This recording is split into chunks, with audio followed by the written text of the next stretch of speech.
পূর্ণাঙ্গ শিক্ষা ব্যবস্থার মাধ্যমে মুহাম্মদ সাল্লাল্লাহু আলাইহি ওয়াসাল্লামের মাধ্যমে আল্লাহ তাআলা এমন এক শিক্ষিত প্রজন্ম, এমন এক শিক্ষার ধারা তৈরি করেছেন যার মাধ্যমে মানুষ এখন জানতে পারে যে মঙ্গল গ্রহ কত দূরে, সে সূর্য কত দূরে, সে সমুদ্র থেকে কিভাবে মুক্তা আহরণ করতে হয়, মাটির নিচ থেকে কিভাবে স্বর্ণ উৎপাদন করতে হয়, স্বর্ণ উত্তোলন করতে হয়, এই কিভাবে নিজের সৃজনশীল শক্তিকে কাজে লাগিয়ে দিন দিন বিভিন্ন জিনিসকে মোটিভেট করে আল্লাহর সৃষ্টিকে একটার সাথে একটা জোড়া লাগায়া যে কি বলে এটাকে একটার সাথে একটা সংযোগ সৃষ্টি করে নতুন নতুন জিনিস কিভাবে আবিষ্কার করতে হয়, এই শিক্ষার ধারাটা কোরআনের মাধ্যমে শুরু হয়েছে। বলে সুবহানাল্লাহ। আপনি বলবেন অমুক বিজ্ঞানী তৈরি করেছে, তমুক বিজ্ঞানী তৈরি করেছে। আমার ভাই, এই বিজ্ঞানী এত মানুষ, এই মানুষটা লক্ষ বছর ছিল, যে তারা কেন পারে নাই, কারণ সেই যুগের মানুষেরা সূত্র জানতো না। মুহাম্মদ সাল্লাল্লাহু আলাইহি ওয়াসাল্লামের মাধ্যমে আল্লাহ তাআলা শিক্ষার এমন চূড়ান্ত শিখরে পৌঁছে দিয়েছেন, মানুষ এখন সূত্র জানে, মানুষ জানে ওয়াশ-শামসু তাজরি লিমুস্তাকিরিন লাহা ذلك تقدير العزيز العليم والقمر قدرناه منازل حتى عاد كالعرجون القديم لا الشمس ينبغي لها أن تدرك القمر ولا الليل سابق النهار وكل في فلك يسبحون سبحان الله। মোহতারাম হাজিরিন, কিছুদিন আগেও আমাদের সাধারণ বিজ্ঞানীরা তর্ক বিতর্ক লিপ্ত ছিল যে পৃথিবী ঘোরে নাকি চন্দ্র ঘোরে, সূর্য ঘোরে নাকি পৃথিবী ঘোরে, এমন তর্ক বিতর্ক ছিল না? ছিল। অথচ রব্বুল আলামিন সেই কথা আগে বলে দিয়েছেন, যে কথা সেই কথায় আজকের বিজ্ঞানীরা এসে উপনীত হয়েছে। ওয়াশ-শামসু তাজরি লিমুস্তাকিরিন লাহা ওয়া কুল্লুন ফি ফালাকি ইয়াসবাহুন, মানে শেষ পর্যন্ত ইলা আখিরিল আয়াত, যে প্রত্যেকটা গ্রহ উপগ্রহ যার যার নিজস্ব কক্ষপথে ঘুরতেছে।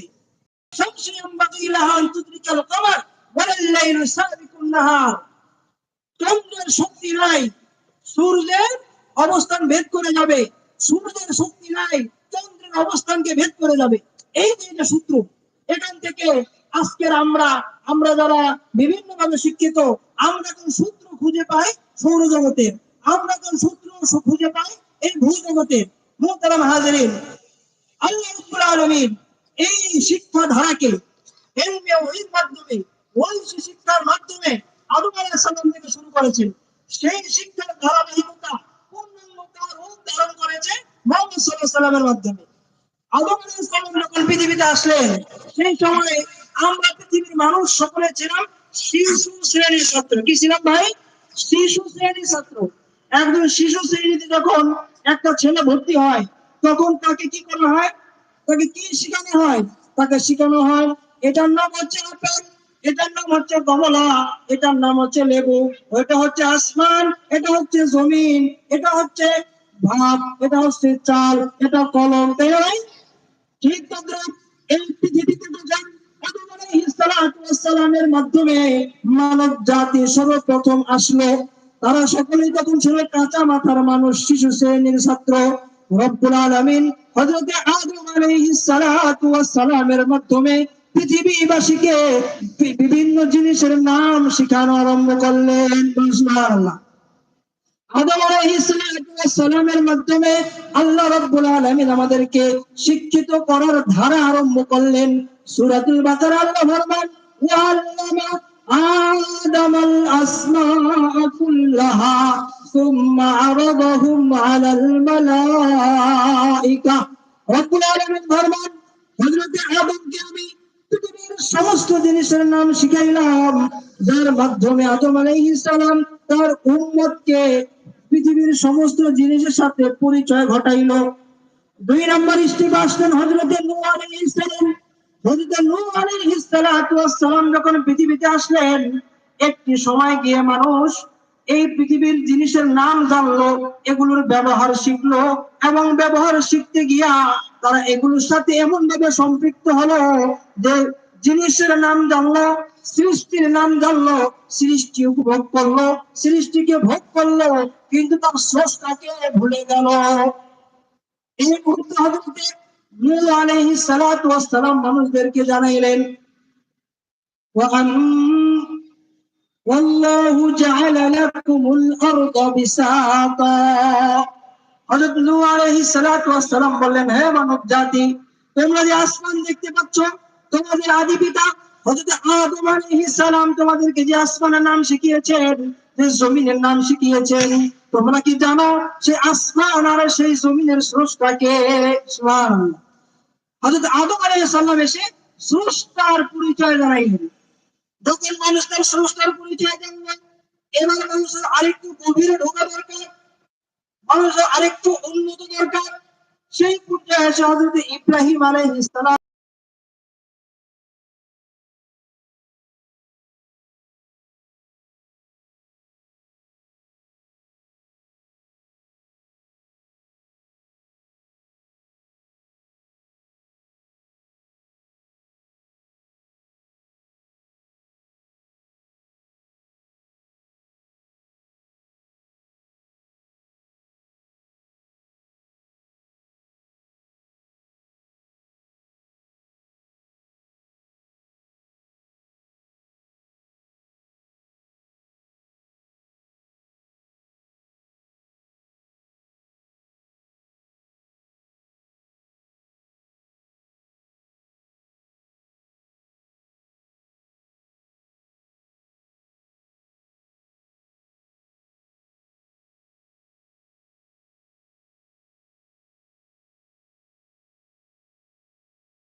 আলহামদুলিল্লাহ, আল্লাহ পাকের শুকরিয়া যে আল্লাহ রাব্বুল আলামিন আমাদের প্রধান বক্তাকে আমাদের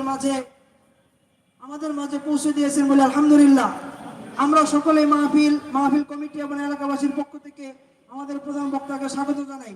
সকলেই সমস্যারে বলি নারায়ে তাকবীর, আল্লাহু আকবার, নারায়ে তাকবীর, আল্লাহু আকবার, নারায়ে তাকবীর, আল্লাহু আকবার। প্রধান বক্তার আগমন, শুভেচ্ছার স্বাগতম। মেট্রো হাউজিংবাসীর পক্ষ থেকে লাল গোলাপ শুভেচ্ছা, আমিনুল উম্মার পক্ষ থেকে লাল গোলাপ শুভেচ্ছা, নারায়ে তাকবীর, আল্লাহু আকবার।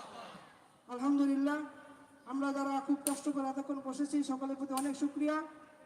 এ পর্যায়ে আমরা খুব মন ভরে আলোচনা শুনতে পারবো। আল্লাহ রাব্বুল আলামিন আমাদেরকে তৌফিক দান করেন।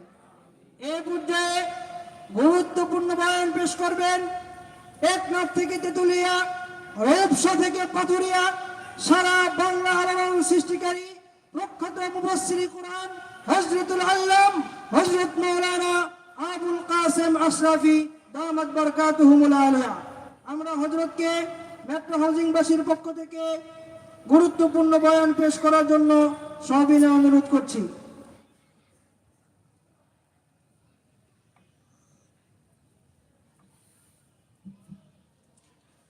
আসসালামু আলাইকুম ওয়া রাহমাতুল্লাহি ওয়া বারাকাতুহু। ভালো আছেন আপনারা? নাহমাদুহু ওয়া নুসাল্লি আলা রাসূলিহিল কারীম, আম্মা বা'দ।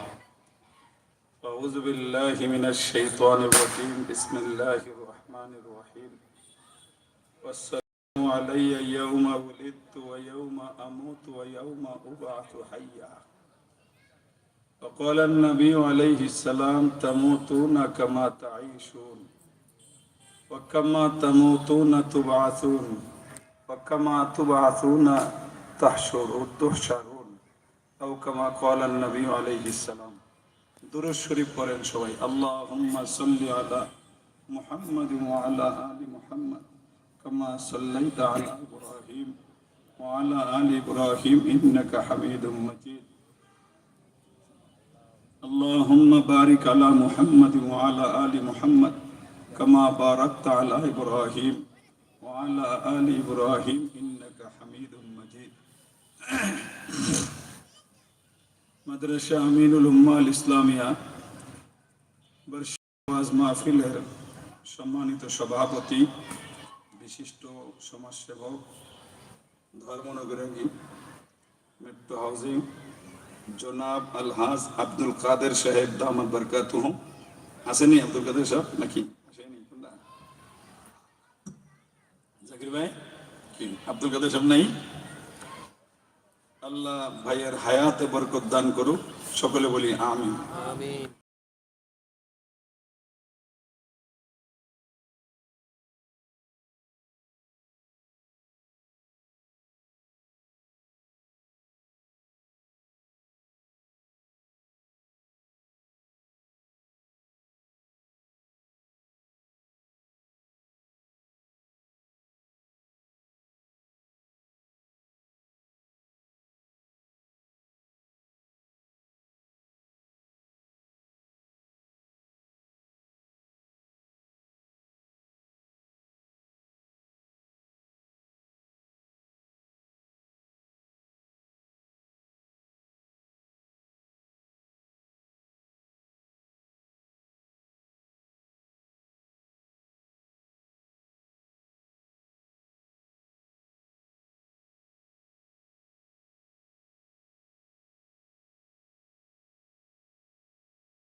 বান্দা যা চায় তা হয় না, কথা বুঝেন?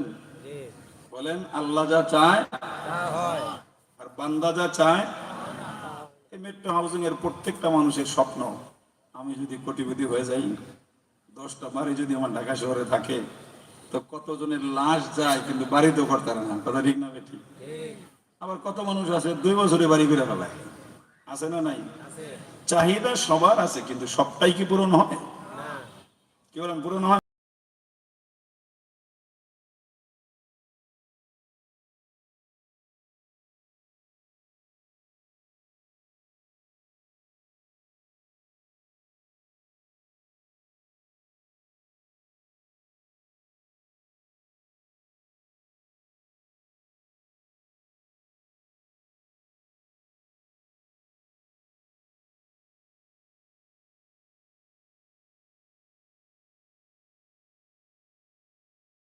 কেউ ভালো নজরে দেখে? আপনারা কি বলেন, ভালো নজরে দেখে? না। আল্লাহ বলেন মারিয়াম তোমার একটা সন্তান হবে। তো মারিয়াম বলে আল্লাহ এটা কি সম্ভব? আমার তো স্বামী নাই, তো বাচ্চা হবে কেমন? আল্লাহ বলেন আমি চাইছি তাই হবে। হযরতে মারিয়াম বলেন আল্লাহ আপনি তো চাইছেন বুঝলাম, একটা বাচ্চা হইব, আমি তো বিয়েই করি নাই, আবার জন্ম হয়েছে নবীর বংশে। বংশটা তো কোনো খারাপ বংশ না, নবীর বংশ। তো নবীর বংশে জন্ম নিয়ে আমার যদি স্বামী ছাড়া বাচ্চা হয়, তো লোক দেখা লোকের মুখ দেখাবো কেমনি? আল্লাহ বলে সকল দায়িত্ব আমার। আমি চাইলাম তোমার গর্ভে একটা সন্তান দিব, কিন্তু এই সন্তানটা শুধু সাধারণ সন্তান না, তাকে আমি আল্লাহ নবী বানাই দেব। আল্লাহ যদি চায় বাপ ছাড়া সন্তানকে নবী বানায়, আবার আল্লাহ যদি চায় তাহলে দেখা যাচ্ছে। রাষ্ট্রপতির ঘরে জন্ম নিয়েও বেইজ্জতির চাদর পরায় দেয়। ক্লিয়ার। এই সিদ্ধান্ত কার? আরো জোরে বলেন কার? শব্দ এই হচ্ছে। জন্য বুদ্ধিমান লোক রাজি করায় কাকে? শোনো তাইলে। বলেন কাকে? আল্লাহ। যার আল্লাহ হয়ে যায় তো দুনিয়া তার হয়ে যায়, আর যার আল্লাহ নাই সারা দুনিয়া আছে কিন্তু কিচ্ছু নাই, কিচ্ছু নাই। এই মর্মে আপনাদেরকে একটা বাস্তব ঘটনা শুনাই, তাহলে আয়াতটা বোঝা সহজ হবে। লালবাগ মাদ্রাসা যেখানে, তার সামনে কেল্লার কেল্লা না, কেল্লার মোড়ে মুনাইম খান একটা সিনেমার হল বানাই। তো তখনকার জমানায় মানুষের মধ্যে তো ধর্মকর্ম আছে, যাকে না, ধর্মকর্মের মধ্যে মানুষজন দিনাতিবাদ করে। তো ডাইলপট্টি থেকে কিছু পুরান ঢাকার লোক তারা বললো যে ভাই হুজুর এই মুনাইম খান এখানে একটা সিনেমার হল বানাইতে, তা আমি কি করব? আপনি একটু বাধা দেন, সিনেমার হল্লা জানি না বানায়, আমাকে এই এলাকার লোকজন নষ্ট হয়েছে। তো হুজুর বলতেছে না আমি কইলে কি ফিরবো? কয় না আপনি আইয়ুব খানের লগে গেঞ্জাম করেন, আপনি কইলে ফিরবো। তো হুজুর কোনো কথাবার্তা, তোমরা যাও। তো গেছে। এদিক দিয়ে মোনায়েম খান ফাউন্ডেশন দিছে, ফাউন্ডেশন দিয়ে পিলার বানাইছে, এখন ছাদ দিছে। তো গ্রামের লোক আবার গেছে, হুজুর আপনার কইলাম যে ছাদটা যেন না হয়, ছাদ দিয়া লাইছে। হুজুর বলে যাও। ছাদ হওয়ার পরে রং হয়েছে, দেওয়াল হয়েছে, সিনেমার হল উদ্বোধনের তারিখ হয়েছে, অমক মাসের অমক তারিখ উদ্বোধন। তখন যে হুজুর বললেন লালবাগের একজন রে, তুমি যে খবর দাও শামসুল হকের বুকের পাটায় এক ফোঁটা রক্ত থাকতে মুনাইম খান এখানে সিনেমার হল উদ্বোধন করতে পারবে না। আইয়ুব খানের মোকাবেলা যিনি করেন, খবরটা বিদ্যুৎ গতিতে ছড়ায় গেল, চলে গেলেন। মুনাইম খান নির্ধারিত তারিখে আসলেন, কিন্তু সিনেমার হল উদ্বোধন করলেন না। হুজুরকে ডাইকা বললেন, আমি বুঝছি হুজুর আপনি রাগ করছেন, তা আমি সিনেমার হল বানাইলাম না, বরং আমি এখানে মেহেরবানি করে আপনাদের জন্য ইন্তজাম করলাম, এই জায়গার মধ্যে শায়েস্তা খান কল্যাণ ট্রাস্টের নামে আমি এই জমিটা অক্ষ করে দিয়ে গেলাম। ডাইলবটির মানুষ আবার এসে, হুজুর পিলার হইলেও কিছু কইলেন না, ছাদ হইলেও কিছু বললেন না, রং করলো বললেন না, উদ্বোধনের দিন যে গরম হয়ে গেলেন গা। হুজুর বলেন বুঝবা না, বহু আগে বন্ধুর কাছ থেকে পাশ করাইছে, এখানে সিনেমার হল সে বানাইতে পারবে না। যদি আগে বাধা দিতাম তাহলে জায়গাটা তোমাদের কামে লাগতো না। এই জন্য মুনাইম খানের পয়সা দিয়া ছাদ বানায় রাখলাম। এটা কি দুনিয়ার পাওয়ার না আখিরাতের পাওয়ার? বলেন, দুনিয়ার পাওয়ার না আখিরাতের পাওয়ার? আইয়ুব খানের সামনে দাঁড়ায় যখন সংসদ ভবনে ফিল্ড মার্শাল আইয়ুব খান, মুজাহিদে আজম আল্লামা শামসুল হক ফরিদপুরি দাঁড়ায় গেলেন। আইয়ুব খান থামেন, আমি ইসলামের দুশমন। মুনাইম খান বলল, চিনেন আপনি কার সামনে কথা বলতেছেন? Field marshal Ayub Khan. আমারে চিনো? আমি মুসলমানের বাচ্চা, মুসলমান, খবরদার জবান খুলবে না। আমি আইয়ুব খানের চাকরি করি না, আইয়ুব খান সরকারের চাকর, তার যেমন চায় তা করবে, আর আমি আল্লাহর গোলামি করি। আমার দায়িত্ব বলা, বলতেই থাকবো, জীবন থাকতে এই বাংলাদেশে এই কাজ হইতে পারবে না। এটা কি দুনিয়ার পাওয়ারে হয় না আখিরাতের পাওয়ারে? এজন্য মালিক ডাক দিয়া বলে, মারিয়াম, পৃথিবীর মধ্যে তোমাকে একটা সন্তান দান করব, ওই সন্তানটার কোনো বাবার দরকার হবে না। মারিয়াম বলে, আল্লাহ এটা কি সম্ভব? বলে, হ্যাঁ তোমার আল্লাহর দ্বারা এইটা সম্ভব। সুবহানাল্লাহ বলেন। কারণ আমাদের আল্লাহর একটা নাম হলো সুবহান। বলেন কি নাম? কথা কেনা বলেন কি নাম?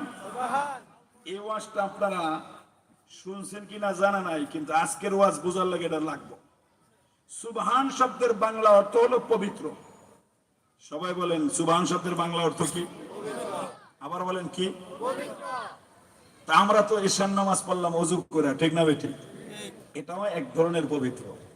আর আল্লাহ বলেন আমি তোমাদের মতো পবিত্র না, বরং আল্লাহ পবিত্র। আল্লাহ বলেন আমি সুবহান, আমি সক্ষম, আমি অক্ষমতা থেকে পবিত্র। মনে থাকবে এই তাফসীরটা? তাহলে মরণ পর্যন্ত আল্লাহর সৃষ্টি সম্পর্কে আপনার কোনো জবাবের জন্য কোনো মুফাসসিরের কাছে যাওয়া লাগবে না। সুবহান শব্দের বাংলা অর্থ কি? পবিত্র। বলেন কি? পবিত্র।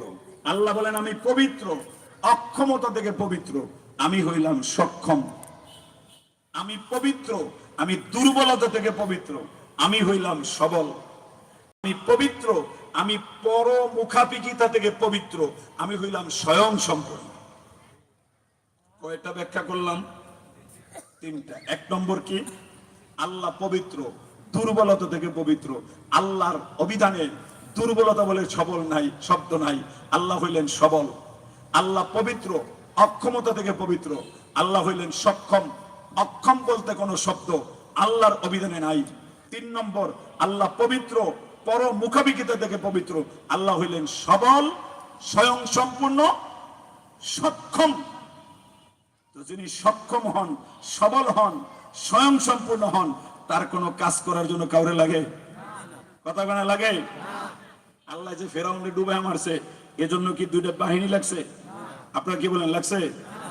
রাজমিস্ত্রি লাগছে, ইঞ্জিনিয়ার লাগছে, পিসডালা মিস্ত্রি লাগছে?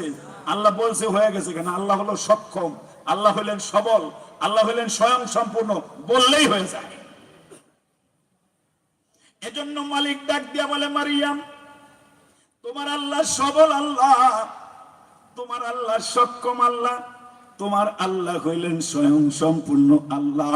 তোমার আল্লাহর জন্য একটা বাচ্চা বাপ ছাড়া দেওয়া এটা কোনো কঠিন না, তোমার আল্লাহর জন্য সহজ। তোমার গর্ভে একটা বাচ্চা আইসা যাবে। মারিয়াম বলে, আল্লাহ বাচ্চা যদি আইসা যায় গ্রামের মানুষ কি বলবে? বলে, সকল দায়িত্ব আমি নিলাম, তোমার বিবাহের দরকার নাই, গর্ভের মধ্যে সন্তানের ইন্তজাম আমি আল্লাহ গায়েব থেকে দিয়া দিলাম। এই মেট্রো হাউজিং এ একটা সন্তান যদি জন্ম নেয় বাপ ছাড়া, তাহলে এই মেয়েটার সাথে কেউ কথা কয়? কথা কয় না, কথা কয় না। এই মেয়েটার সাথে কেউ কথা কয় না। আর আল্লাহ বলে, বাপ ছাড়া সন্তান হলে তোমরা ধিক্কার দাও, তিরস্কার করো, এইটা আমার বিধান। কিন্তু তোমাকে আমার কুদরত বোঝানোর জন্য বাপ ছাড়া সন্তান বানাইয়া, ইজ্জতের সূর্য চূড়ায় পৌঁছাইয়া, নবী বানাইয়া মানুষকে বুঝাইয়া দিলাম আমি যার পক্ষে থাকি ও বাপ ছাড়া হয়ে নবী হয়ে যায়। আর আমি যার পক্ষে থাকি না, সে যত বড় শক্তিশালী হোক, ভাত পাকায় খাইতেও পারে না। কথা ঠিক না বে ঠিক? দুনিয়ার নিজাম এটা। এই জন্য আজকের থেকে সিদ্ধান্ত নেন, রাজি করবেন কাকে? আল্লাহকে। আর একটু আওয়াজ দিয়ে বলেন কাকে? আল্লাহকে। দোনো হাত তুলেন, দোনো হাত, দোনো হাত, দোনো হাত, চিৎকার করে বলেন আল্লাহু আকবার।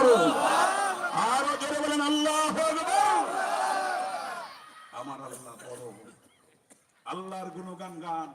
আল্লাহ যদি আপনার হয়ে যায়, কারো সাহায্যের দরকার নাই, কারো সাহায্যের দরকার নাই। কমিটি মিলা সবাই মিলাকে ইমামের চাকরি বাদ, হ্যাঁ মোতালের বিরুদ্ধে কয়, হ্যাঁ কমিটির সেক্রেটারির বিরুদ্ধে কয়, সভাপতির বিরুদ্ধে কয়। ইমামের রাত্রে তাহাজ্জুদ করে আল্লাহর কাছে কয়, আল্লাহ আমি তো হক কথা কইছিলাম, তোমার কমিটির লোকজন তো শুনে না, আমার রিজিক যদি হেনে থাকে তো হেনে রাখো, আর রিজিক না থাকলে আর এক জায়গায় দিয়ে দাও। জিন্দেগি দিয়ে যায় ইমাম রে দেখছেন পাও ধরে? কারণ যার আল্লাহ হয়ে যায় তার দুনিয়া হয়ে যায়।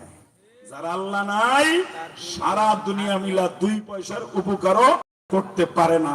নমরুদকে করতে পারে নাই, ফেরাউনকে করতে পারে নাই, হামানকে করতে পারে নাই, সাদ্দাতকে করতে পারে নাই। বর্তমান দুনিয়ার রাজাদেরকেও আপনারা দেখছেন 2 পয়সার উপকার কেউ করতে পারে না। কথা ঠিক না বেঠিক? হযরতে মারিয়াম আল্লাহর কাছে দরখাস্ত করলেন, বন্ধুরে যদি আপনি আমাকে একটা সন্তান দান করবেন, কিন্তু সেইটা মেট্রো হাউস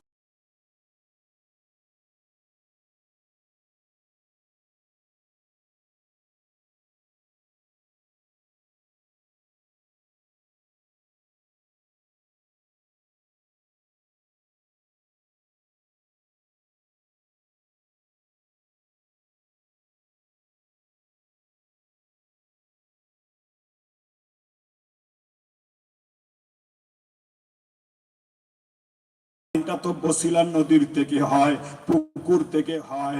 আল্লাহ বলেন আমি সক্ষম আল্লাহ, আমার নাম সুবহান, আমি সক্ষম, আমি সবল, আমি স্বয়ং সম্পূর্ণ আল্লাহ। আমি চাইলে পাহাড় ফাটাইও পানি বের করতে পারি। কথা ঠিক না বেঠি? মালিক ডাক দিয়ে বলে, মারিয়াম রে খেজুর গাছটার গোড়ায় একটু হাত লাগা। মারিয়াম তাকায় দেখে মরা খেজুর গাছটা জিন্দা হয়ে গেছে।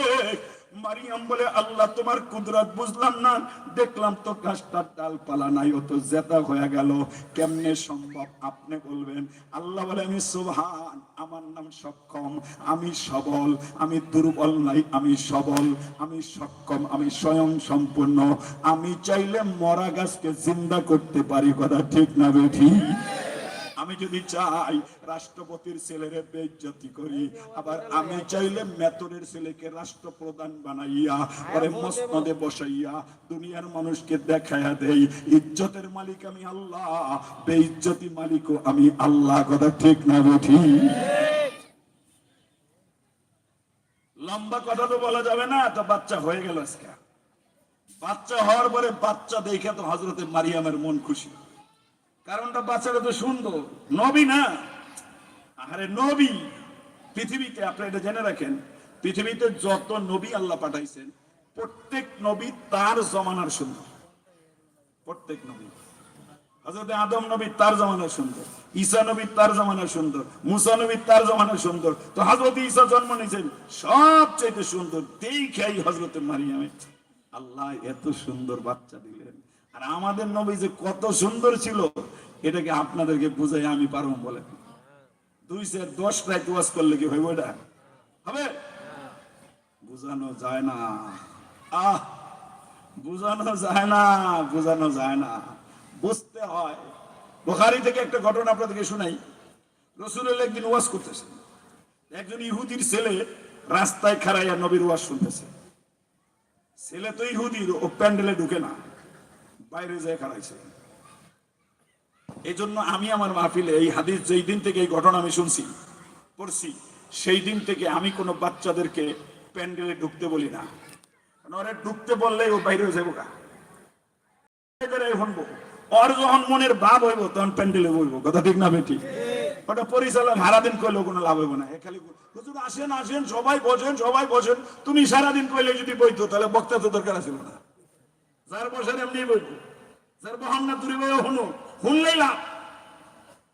তো নবী ওয়াজ করতেছে, ইহুদির পোলা তো মসজিদে ঢুকে না, ওই কোনায় খারাপ হয়েছে।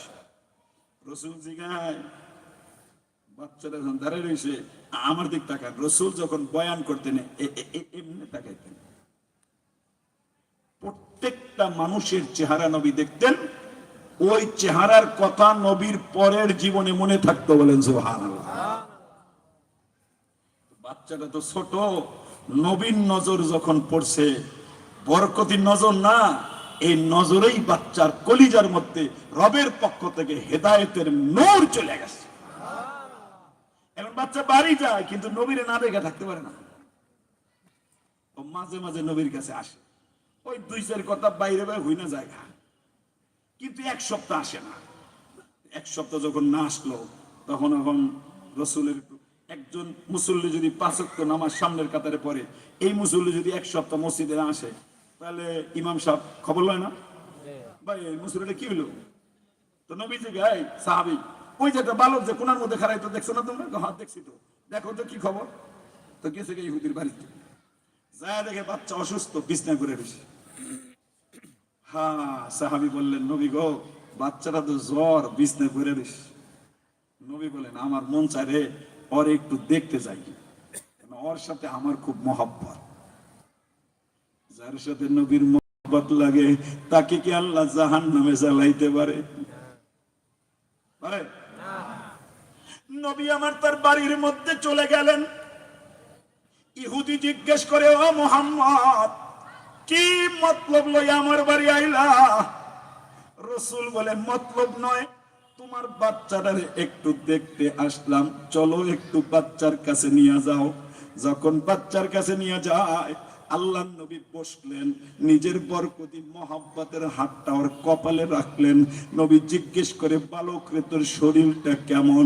বালকের চোখ দিয়া কোনা বায়া বায়া আনন্দের পানি পড়ে, আর বুঝাইতে চায়, মুহাম্মদ রে, জীবনে কোনোদিন তোমারে দেখি নাই, মাঝে মাঝে তোমার মজমায় যায় একটু দাঁড়াইতাম, তাই বুঝি আমারে দেখার জন্য বাড়ি আইসা গেলা।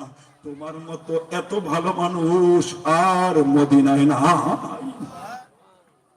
কিন্তু আশ্চর্য ব্যাপার, নবী আমার দাঁড়াইয়া গেলেন। সাহাবীরা বলে, নবী দেখে কি শেষ হয়ে গেল?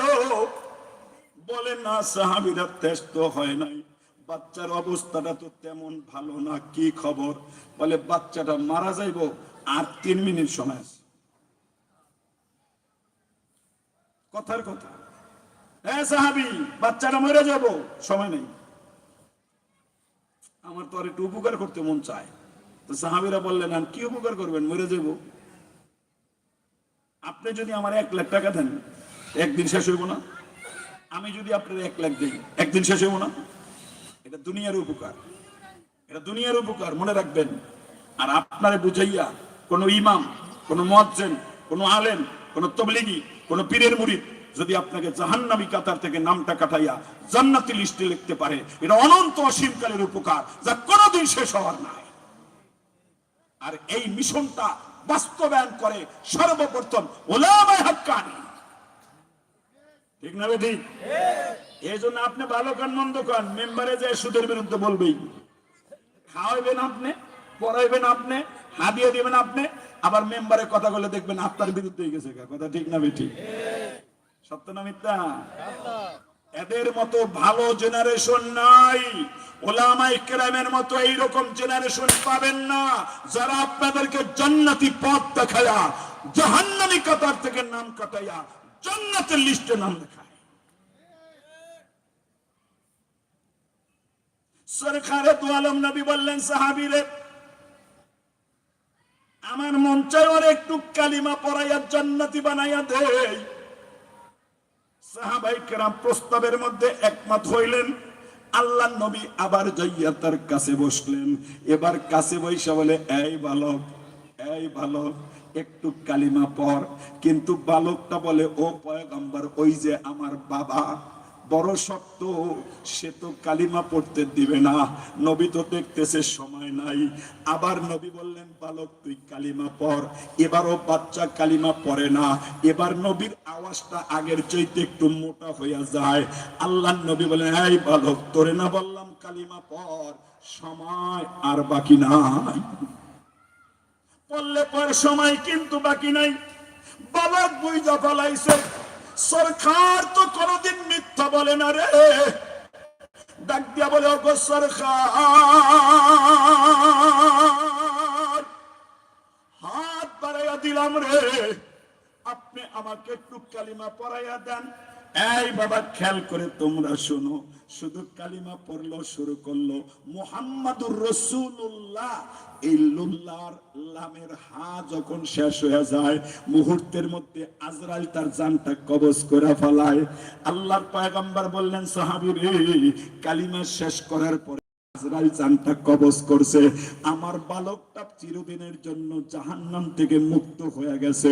তোরা মদিনার বাজারে যা, কাফনের কাপড় কেন, ওরে গোসল করা, কবর খনন কর, মুসলিম তরিকায় দাফন কাফন কর, ওর বাবারে বইলা দে, ওর বাবা যেন তার গায়ের মধ্যে হাতটা না লাগায়। কেন পয়গম্বর হাত লাগাবে না?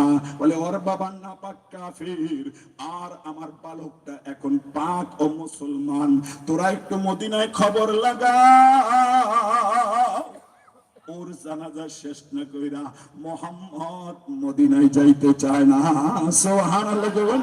তোমরা হাত তুলে বলেন আল্লাহু আকবার। রাত কিসি কো नहीं मालूम के मोमेन कारी नजर आता है हकीकत में कुरान। ये राज किसी को नहीं मालूम के मोमेन कारी রবের সাথে বান্দার যখন ভাব লেগে যায়, এই যে তুই একটা ওয়াজ মাহফিল, তার নাজাতের ওসিলা হয়ে যায়। কথা ঠিক না বে ঠিক? ছোট্ট বাচ্চাকে লইয়া আল্লাহর কাছে ডাক দেয়, মালিক রে, এত সুন্দর বাচ্চা দিলেন, দেখতে বড় সুন্দর, কিন্তু বাচ্চাটা লইয়া আমি কেমনে গ্রামে যাব? ওই গ্রামের মানুষ তো খারাপ বলবে। আল্লাহ ডাক দিয়া বলে, মারিয়াম, তোমার যেই আল্লাহ সন্তান দিতে পারে বাপ ছাড়া, ওই আল্লাহ তোমার ইজ্জতের দায়িত্ব নিতে পারে। সন্তানটা কোলের মধ্যে লইয়া তুমি বাড়ির মধ্যে যাও, ব্যবস্থা করব।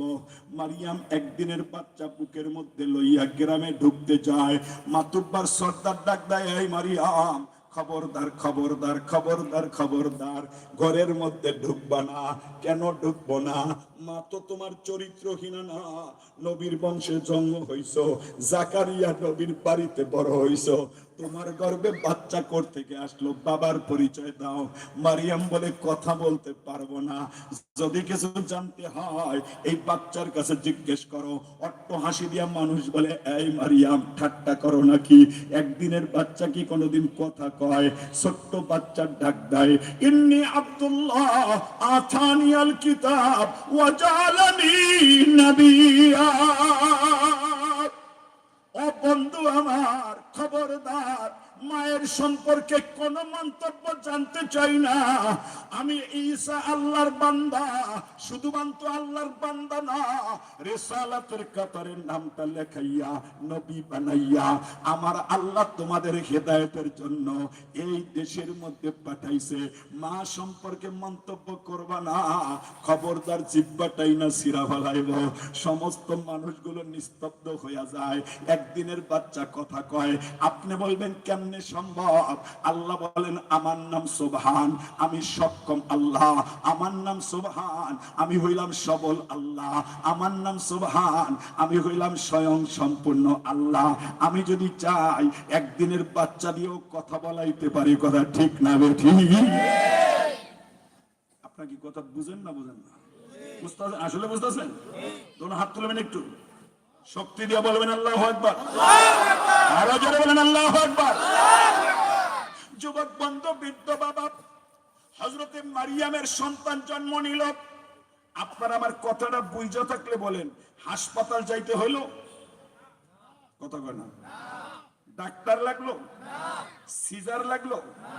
হযরতে ঈসা নবী উনি কি ল্যাংড়া হইলেন, লুলা হইলেন, অন্ধ হইলেন, বোবা হইলেন?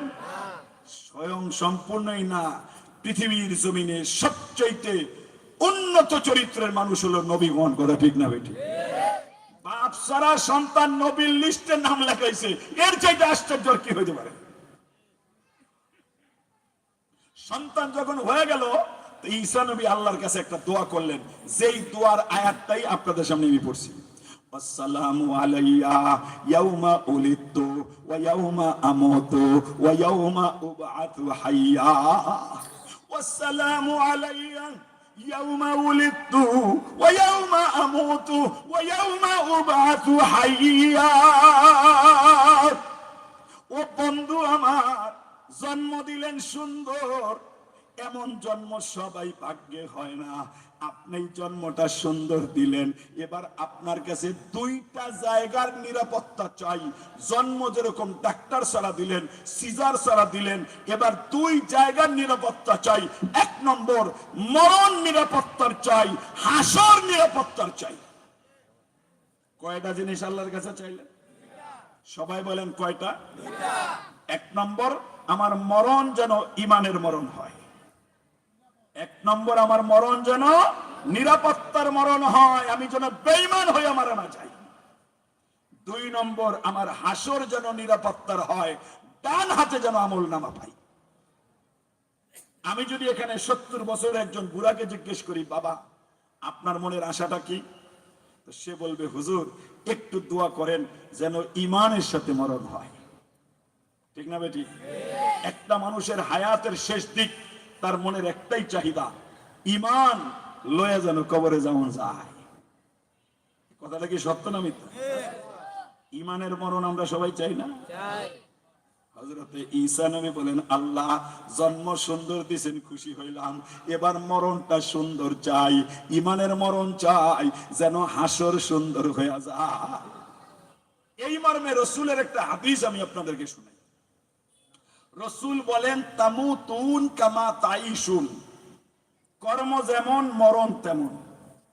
ওয়া কামা তামুতুনা তুবাসুন, মরণ যেমন উঠবা তেমন। ওয়া কামা তুবাসুনা তুহশারুন, উঠবা যেমন হাসর তেমন। এক কথায় আপনারা ভালো করে বুঝেন, রাসূল বলেন কর্ম যেমন মরণ তেমন, মরণ যেমন হাসর তেমন। কথাটা মনে থাকবে আপনাদের? কর্ম যেমন মরণ তেমন, মরণ যেমন হাসর তেমন।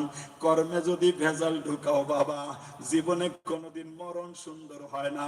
কর্মে যদি হারাম ঢুকে, মরণ সুন্দর হয় না। কর্মে যদি অন্যায় ঢুকা যায়, মরণ সুন্দর হয় না।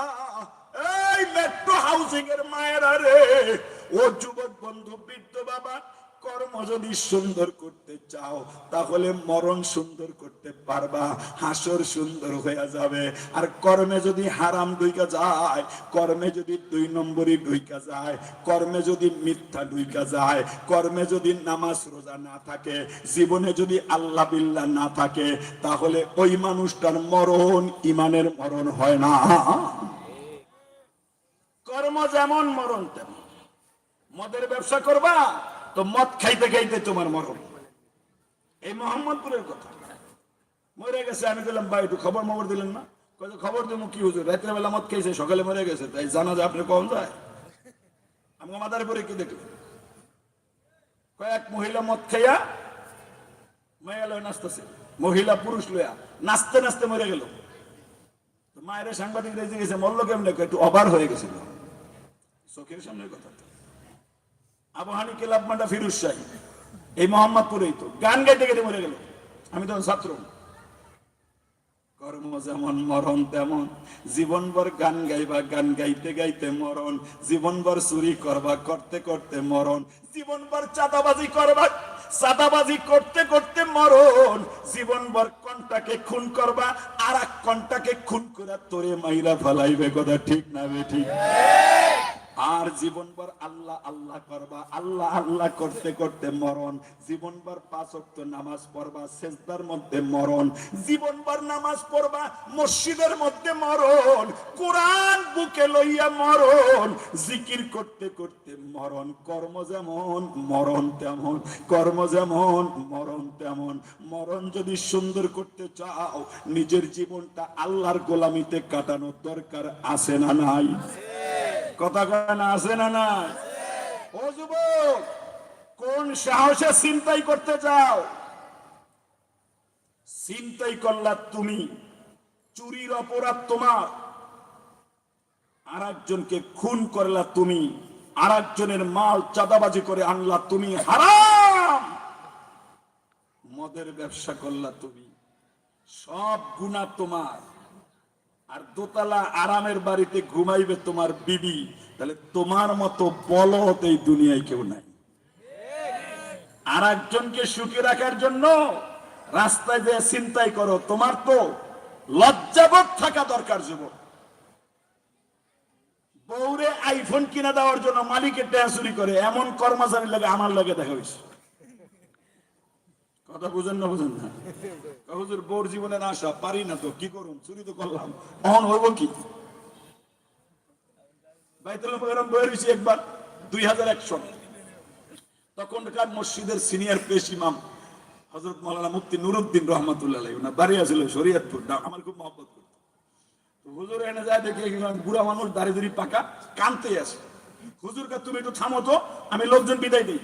জুমার নামাজের পরে কত মানুষ আমার রুমে আইছে, তুমি কানতে আসো। কান্নার থামে না। আধা ঘন্টা কান্নার পরে লোকজন বিদায় দিয়েছে। কি হয়েছে ভাই? আমি তো রমনা একটা সমিতির মালিক, সমিতির কেশিয়ার ছিলাম। সমিতির সদস্য হয়েছে 1000। হুজুর 1 লাখ টাকা তো চুরি করছিলাম। অন্ত বয়স হয়েছে 70। তবলিগে যায় হুনি এই চুরিটা বলে ফেলে দিতে হইব। লোক তো 200 মরে গেছে, এখন কি আর বুঝবে? কান্তাছে। এইরকম জীবনে আমাদেরও ভুল আছে। ওই যে রেকর্ডটা মিথ্যা করাইয়া জজ রে টেহা দিয়া যে এটা তোমার পক্ষে আনলা, তুমি কি মরণ করো কালিমা পড়তে পড়তে মরবা? সম্ভব? আর একজনের আইলে যে কাটলা, সীমানার খুঁটিটা যে উঠাইলা, বেগুন কিনতে গেলে যে আধা কেজি কম দিয়ে দিলা, আছে না নাই? আমি ওটা খালতা হয়ে আছে, কাঁচামাল আছে মিরপুর পূর্বী সিনেমাল অনে নাই। আমি যে তুই তো পড়ালেখা জানোস না, তো কত কাঁচামালের ব্যবসা করতে করতে পাক্কা ব্যবসায়ী কখন হয়? কয় যে কাসিম ভাই, 2 কেজি আলুর মধ্যে, 1 কেজি পেঁপের মধ্যে, 1 কেজি বেগুনের মধ্যে যদি একটা পচা জিনিস ঢুকাইয়া চোখের ফাঁকে দেওয়া পারে, তা হে হলো আমগোর মধ্যে 1 নম্বর ব্যবসায়ী। আছে না নাই? 14 বার দূরবীন দিয়ে দেখবো, বাসায় দেখে বকা। ও কোন ভাগে দিছে ও খবর নেই। আমি তখন সূত্রাপুর থাকি, তখন টাকা পয়সা নাই, গোস্ত কিনছি 1 কেজি। আমি বললাম ভাই গোস্ত কিন্তু আমি মাপুন। মাপেন হুজুর, আমরা কি এরকম হারাম কামাই নাকি? কি বলেন? যাই মাপছি 100 গ্রাম কম। আবার গোস্ত লইছি, তোর না করলাম আমি মাপুম 100 গ্রাম কম। হুজুর 2টা বডি ওই যে পাল্লার ফাঁক দিয়ে নিচে পড়ে গেছিল। বডি বলে হয়ে যায়, তোমার বডিটা আগে উঠা পারে না পাল্লার মধ্যে। এই যে 1 বডি করে কম দিয়া জীবনে কত মানুষের হারাম কামাই করলা, তাহলে আল্লাহর আদালতে জবাবটা তুমি দিবা না বউ দিব না পলাই দিব? আপনারা কি বলেন? হ্যাঁ, এই জন্য কর্মচারী হইয়া মালিক ঠকাইবেন না, মালিক হইয়া কর্মচারী ঠকাইবে না। তো তোমার মরণ ইমানের সাথে হবে। ওয়াজটা একটা দরকারি ওয়াজ, কিন্তু সময় হাতে নাই, একটু লম্বাই করতাম। আমরা বিরক্ত হয়ে গেছেন ওটা নাকি? চলবা 10-15 মিনিট নাকি? কোনো হাত তুলেন, আল্লাহু আকবার, আওয়াজ দেন দিয়ে আল্লাহু আকবার দেখি, বুঝা যায় কিছু। একটা ছেলে দেখি না, ওই গেলা কই কই কোনা নেই? ও আছে আছে আছে, আচ্ছা যাক, ঠিক আছে। বাহারাল এটা হলো আমার বস, বুঝুন তো। তো বাহারাল যে কথা বলতেছিলাম, সরওয়ারে কায়নাত তাজদারে মদিনা মুহাম্মদুর রাসূল যে থিওরি বলছেন, এর বাইরে চলো না যুবক। মরণে কেউ নাই, বুদ্ধিজীবীতে ঘুমায় দেখো, তোমার লাগে কেউ যাইব না। 6 মাস পরে বাবার কথা ছেলে মনে রাখে না, তোমার কথাও কিন্তু কেউ মনে রাখবে না। কার জন্য আকাম করো বাবা? কয় যে হুজুর যেমনে পারি জীবনে যদি একটা ফ্ল্যাট কিনতে পারি। তো তোমার আল্লাহ কইছে হারাম কামাই করে ফ্ল্যাট কিনতে, দরকারটা কি তোমার? আমার এক বন্ধু মানুষ, হ্যার এমপি মারা গেছে। আমি জিগাই তোমার এমপির আয় ব্যয় কেমন? কয় হুজুর আলহামদুলিল্লাহ 4000 কোটি টাকার ঋণ। কয় হাজার কোটি? কইতে পাইলো? কয় ব্যাংকের লোন। এই যে ব্যাংকের 4000 কোটি টাকার লোন লয়ে আমল, ওই কপাল পোড়া পোলাই কি দিব? এটা আপনি মনে করেন দিব? আমার জানা কথা কইতেছি। ওই গার্মেন্টসটার কথা কইলে আপনারা সবাই চিনবেন, এই জন্য আমি বলুম না। আদাবরের আমার মাদ্রাসা আজীবন সদস্য। হুজুর একটা মাসলা কই। কি মাসলা? আমি একজন তো 1 লাখ টাকা নিয়েছিলাম হাওলা, সেই লোকটা তো মরে গেছে, 50,000 দেওয়ার পরে মরে গেছে।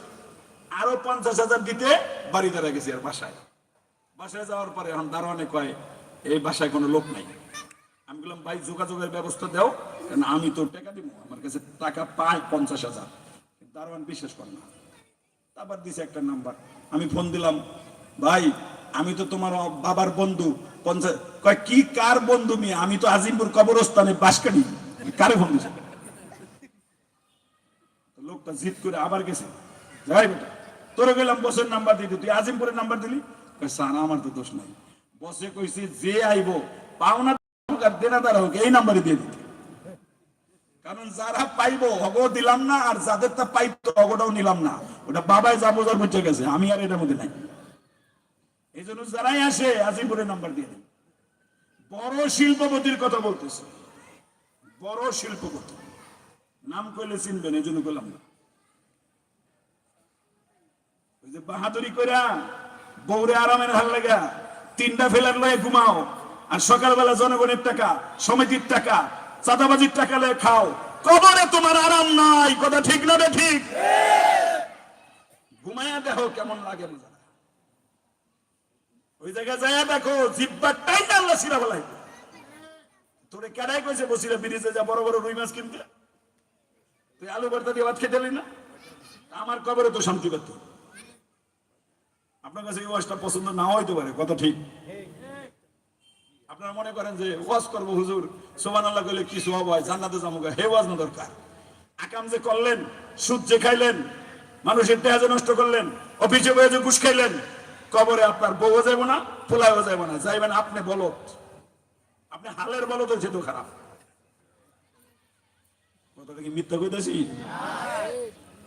যুবক বন্ধু, বৃদ্ধ বাবা, এজন্য পয়গম্বর আলাইহিস সালাম বলেন, তোর কর্ম যদি বন্ধুর নিয়ম মতো হয় তাহলে তোর মরণটা ইমানের হয়, হাসর সুন্দর হয়।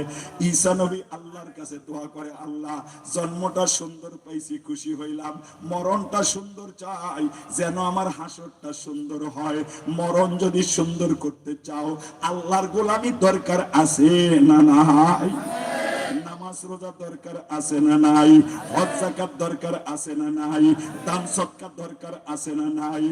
এই যুবক বন্ধু, বৃদ্ধ বাবা, এজন্য তোমাদেরকে বলি, মরণ সুন্দর করতে হইলে হায়াতকে নেক কাজে লাগাইতে হয়। যার নেক কাজে হায়াত কাটে ওর মরণ সুন্দর হয়। যে গুনাহ করে হায়াত কাটায় ওর মরণ কোনদিন সুন্দর হয় না। এজন্য পয়গম্বর বলেন, তামুতুন কামা তাইশুন, তোর কর্ম যেমন মরণ তেমন। কর্ম যদি সুন্দর করতে পারো, মরণটা সুন্দর হয়। এই বাবা, এই জন্য আল্লাহর পয়গম্বরকে আল্লাহ বলেন, ও পয়গম্বর, এই কথাটা ঈসা নবী বলছিল। ঈসা নবীর কথা কথাটা আমার কাছে পছন্দ হয়েছে, এই জন্য কোরআনের মধ্যে ওহী পাঠাইয়া আপনার কাছে পাঠাইলাম। আপনার উম্মতদেরকে বলে দেন তারাও যেন আল্লাহর কাছে দোয়া করে, আল্লাহ মরণ সুন্দর চাই, হাসর সুন্দর চাই, মরণ সুন্দর চাই, হাসর সুন্দর চাই। এই বাবা, মরণ যদি সুন্দর চাও তাহলে দুনিয়ায় নেক কাজ করার দরকার আছে না? না, মরণ যদি সুন্দর করতে হয় নেক কাজ, ভালো কাজের বিকল্প নাই। যুবক বন্ধু, বৃদ্ধ বাবা, এজন্য দুনিয়ার জমিনের মধ্যে আল্লাহর পয়গম্বর একটা ফর্মুলা দিবেন, যদি তুমি তোমার সন্তানদেরকে নেককার বানাও তাহলে তুমি হবে এমন একজন মানুষ, কবরের মধ্যে শুইয়া থাকবা, সন্তানের সওয়াবটা তোমার কবরের মধ্যে যাবে। কথা ঠিক না বেঠিক? সন্তান হবে সদকায়ে জারিয়া। কি বাবা? সদকায়ে জারিয়া। আর সন্তান যদি টেরর বানাও তাহলে টেররের ভাগও কিন্তু তোমার নেমন লাগবে। কথা ঠিক না বেঠিক?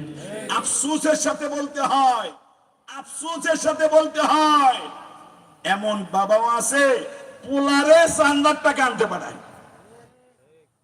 আছে না নাই? এমন মানুষ আছে ছেলের চান্দার টাকা আনতে পাঠায়। ও বাবা, মরণ কি তোর লাগবে না? পয়গম্বর বয়ান করেন, সন্তান যদি নেককার হয় তাহলে তার কবর জান্নাতের বাগান হয়। এই জন্য আল্লাহর পয়গম্বর একটা হাদিস বুঝাইতে যাইয়া শাইখুল হাদিস জাকারিয়া তার কিতাবে লিখছেন, একজন আল্লাহর ওলি কবরস্থানের পাশ দিয়া যাইতেছে, একবার সূরা ফাতিহা পড়লেন, তিনবার কুল হুয়াল্লাহ পড়লেন, সওয়াব রেসানি করা যাইতেছেন। হঠাৎ করে তাকায়া রাতের বেলা স্বপ্নে দেখে এই নেকগুলো আল্লাহ বন্টন করতেছে, কিন্তু বন্টন করতে করতে করতে করতে তাকায়া দেখে একজন মহিলা কবরে ঘুমায়, কিন্তু ওই মহিলার নেক আনতে কোথাও যায় না। আল্লাহর ওলি জিজ্ঞেস করেন, না তোমার কি নেকের দরকার নাই? বলে ওই নেকের কাঙ্গাল আমি না, আমার দুনিয়ায় একটা সন্তান আছে যে সকাল বিকাল নামাজ পড়া আমার কবরে নেক পাঠায়। আমার জানা আছে ফেরেশতারা আমার নামটা জানে, লিস্টের মধ্যে আমার নাম আছে। যখন সব দেওয়া হবে নেকটা লইয়া আমার কাছে আসবে, আমি পাইয়া যাব, তাড়াহুড়া লাগবে না। আল্লাহর ওলি জিজ্ঞেস করে, মা গো তোর সন্তানটার নামটা কি রে? বলে আমার সন্তানের অমর নাম, বাড়িটা অমুক জায়গায়, দোকানটা অমুক জায়গায়, আমি 25 বছর আগে মারা গেছি। বলতে বলতে আল্লাহর ওলির ঘুমটা ভাঙ্গা যায়, কিন্তু স্বপ্নটা ভুলে না। শাইখুল হাদিস জাকারিয়া যিনি প্রত্যেক রমজানে 61 খতম কোরআন শরীফ পড়তেন, শাইখুল হাদিস জাকারিয়া যার কবরটা জান্নাতুল বাকির মধ্যে মসজিদে নববীর সাথে আছে, শাইখুল হাদিস জাকারিয়া যিনি ফাজাইলে আমলের মতো অনেক কিতাব লিখছেন, শাইখুল হাদিস জাকারিয়া যিনি নবীর মসজিদে বৈশা বৈশা যুগ যুগ ধরে হাদিস পড়াইছেন, ওই লোকের কথা বলতেছি বাবা। শাইখুল হাদিস জাকারিয়া লেখেন, আল্লাহর ওলি ওই লোকের ঠিকানা মতো চলে গেছে, যাইয়া দেখে যখন আজান হইয়া যায় মাদ্রাসা বন্ধ করে, দোকান বন্ধ করে সে মসজিদে চলে যায়। আবার যখন আজান শেষ হয়, নামাজ শেষ হয়, দোকানে আসে। এই দৃশ্য দেখা আল্লাহর ওলি বললেন, ও বাবা তোর মা কি 25 বছর আগে মারা গেছে? বলে হ্যাঁ তা তো ঠিক। তোর বাবার নাম কি অমক? বলে হ্যাঁ। তোর মা কি অমক কবরস্থানে? বলে হ্যাঁ।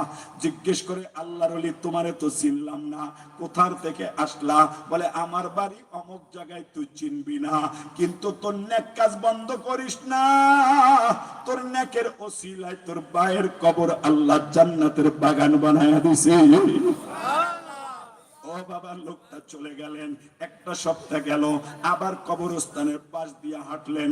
যখন কবরস্থানের পাশ দিয়ে হাঁটে আবার আগের মতো সব রেসানি করলেন। এবারও সে ঘুমায়া যায়, স্বপ্নের মধ্যে দেখে সব মানুষ নেক নিতেছে, ফেরেশতারা বন্টন করতেছে, কিন্তু ওই যে মা তারে তালাশ করে পাওয়া যায় না, ওই মায়ের কোনো খবর নাই। আল্লাহর ওলি দেখে কবরে নাই, কিন্তু হঠাৎ তাকাইয়া দেখে সর্বপ্রথম লাইনের মধ্যে যে দাঁড়াইয়া নেকটা নিল সেই আল্লাহর ওলির মা। জিজ্ঞেস করে, ও মা গত সপ্তাহে তো ন্যাক আনতে গেলা না, আজকে কেন গেলা?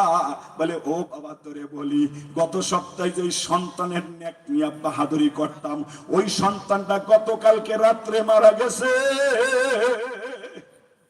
এখন আমার ন্যাক পাঠানোর কেউ নাই, আমিও ন্যাকের ভিক্ষুক হইয়া গেলাম।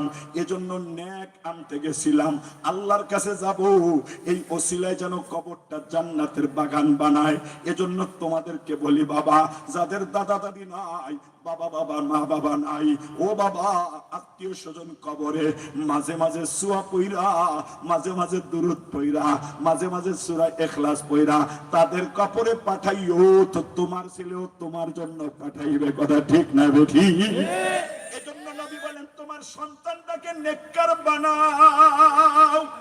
সন্তান যখন জন্ম নিবে ওর ডান কানে আজান লাগাইয়া দাও, বাম কানে একামত লাগাইয়া দাও। যেই সন্তানের ডান কানে আজান হয়, বাম কানে একামত হয়, তাফসীরে হাসানের মধ্যে হাসান বসরি লিখছেন, ওই সন্তানের কলবের মধ্যে ফেরেশতারা ঈমানের মোহর লাগাইয়া দেয়। যেই সন্তানের কলবে ঈমানের মোহর লাগে, হে কি আবুল সরকারের মতো আল্লাহর মন্তব্য করব? কথা কেন আল্লাহর মন্তব্য করব? ওর মধ্যে তো ঈমান আছে, ও তসলিমা নাসরিন হবে না, ও মুরতাদ বেঈমান হবে না। এই যুবক বন্ধু, বৃদ্ধ বাবা, প্রজন্ম যদি সুন্দর হয় তাহলে তোমারও একটু চেষ্টা করা দরকার। রাসূল বয়ান করেন, বাচ্চা যখন হবে রে, নাম সুন্দর রাখবা। বলে নামটা সুন্দর রাখবো, এখন তো নামের জন্য মৌলবী লাগে না, এখন তো নামের জন্য গুগল আছে, গুগল থেকে নাম নামাইয়া কয় এই নামটা রাখি। আবার স্ত্রী বলে অমুক নায়কের নামের নাম রাখো, অমুক নায়িকার নামের নাম রাখো। ও বাবা, নাম একটা ইসলামের অন্যতম অধ্যায়। যুবকরা শুইনা লাও, নামের কোনো সাধারণ ব্যাপার না। নবী আল্লাহর কাছে দোয়া করে, আল্লাহ আমাকে একা ফেলাইও না, নির্বংশ রাইখো না, আমার একটা সন্তান দাও। আল্লাহর পক্ষ থেকে জবাব, ফাবাশশারনাহু বিগুলাম ইসমুহু ইয়াহইয়া, তোমার একটা সন্তানের সুসংবাদ দিলাম, নাম তার ইয়াহইয়া। এই ইয়াহইয়ার বাবা, সন্তান দিলাম আমি, নাম রাখলাম আমি, নাম রাখার মাতুব্বারি তোমারে দিলাম না। এখন তো এরকম নাম মানুষ পছন্দ করে না। আমার নবীর নামটা কে রাখছে? তৌরাতের পাতায় পাতায় নবীর নাম, ইনজিলের পাতায় পাতায় নবীর নাম, ইনজিল শরীফের পাতায় পাতায় নবীর নাম, আরশে আজিমের নবীর নাম। শুধুমাত্র নবীর নাম না, নবীর বাবার নামটাও আল্লাহ নির্বাচন করছেন, মায়ের নামটাও আল্লাহ নির্বাচন করছেন। যেই বংশের নবী জন্ম নিবেন, ওই বংশটাকে পৃথিবীর সূচনা থেকে আল্লাহ সম্ভ্রান্ত পরিবার বানাইছেন। আল্লাহু আকবার। এজন্য নবীর বাবার নাম আব্দুল্লাহ, উনার বাবা আব্দুল মুত্তালিব, উনার বাবা হাশিম, উনার বাবা কুসাই, উনার বাবা কিলাব, উনার বাবা লুয়াই, উনার বাবা গালেব, উনার বাবা গালেব, উনার বাবা ফিহির, উনার বাবা মালিক, উনার বাবা মুদ্রিকা, উনার বাবা খুজাইমা, উনার বাবা নিজার, উনার বাবা মাদার, উনার বাবা মাআদ, উনার বাবা আদনান। এই ধরেন 20-22টা বড় বংশ পরম্পরা ইমাম বুখারী লিখছে। 200টা ধরেন ছুটে গেছে, 30-40 বছর আগে পড়ছি না, অহন তার মনে নাই, এত বুঝেন নাই। এই যে 22তম বংশ পরম্পরা, তার নাম হলো মাআদ। বলেন কি নাম? মাআদ। মাআদ, হযরতে মাআদ। এই মাআদ নামের নবীর 21তম বংশ পরম্পরা যখন আসলো দুনিয়ায়, তখন মক্কায় একটা প্লাবন হয়। এই প্লাবনে গোটা মক্কা ভাইসা যায়, মানুষ মরে যায়, গাছপালা চলে যায়, ছাগল বকরি মরে যায়, সব আল্লাহর গজব। আল্লাহ বললেন ওই জমানার নবী, নাম তার আরমিয়া ইবনে হালকিয়া। বলেন কি নাম? আরমিয়া ইবনে হালকিয়া। এই নবীর নাম আপনারা কম শুনছেন। হযরতে আরমিয়া ইবনে হালকিয়াকে আল্লাহ ওহী পাঠালেন, আরমিয়া মাআদ রে, ঘোড়ার পিঠে চলাও। বলে কেন? বলে সিরিয়া নিয়ে যাও, তুমিও যাও, ওরেও নিয়ে যাও, কারণ এই দেশে আযাব আসবে, আযাবে তুমি ধ্বংস হয়ে যাবা। কাজে সিরিয়া যায় বাইতুল মাকদাস থাকো, আমি কইলে আবার মক্কায়। কথা বুঝেন না? বুঝেন না?